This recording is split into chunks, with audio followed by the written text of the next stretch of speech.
করে কি লাভ হবে? একজনের বাড়ি ব্যবহার করে খোদার মারিফত পাওয়া যাবে। আল্লাহকে, আল্লাহর মারিফত কেমন এই মাথায় ঢুকছে আমার। আল্লাহ কেমন, আল্লাহ কেমন, আল্লাহর রং কেমন। ইচ্ছে কাসুদার মুলকে ও আম্বাজ নেই, ওলে উরা লাহিনে আওয়াজ নেই।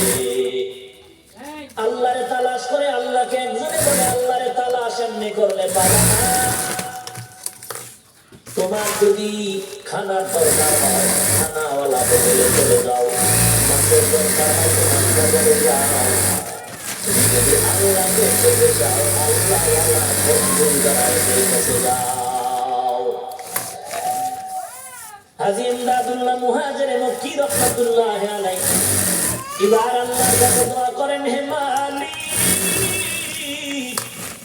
তুমি আমার একজন মুলাকাত করাইয়া দাও, যার সাথে মুলাকাত করলে তোমার রাস্তা খুঁজে পাবো তাড়াতাড়ি। স্বপ্ন যোগে ঠিকানা পাইয়া জানজানো জায়গায় মুহাম্মদ জানজানবীর দরবারে ওখানে গিয়ে দেখেন একটা ভাঙাচুরা জমার পাশে ঘরের মধ্যে আল্লাহর ছাত্রদের কোরআন পড়ায়। হাজী ইমদাদ যাওয়ার পরে প্রশ্ন করলেন, ও ইমদাদুল্লাহ, আরো আগে কেন আসো না, এত দেরিতে কেন আসি? রুহানিয়াতের কালেকশন হয়ে গেল। এটা কেমনে বুঝাইতে ভাই?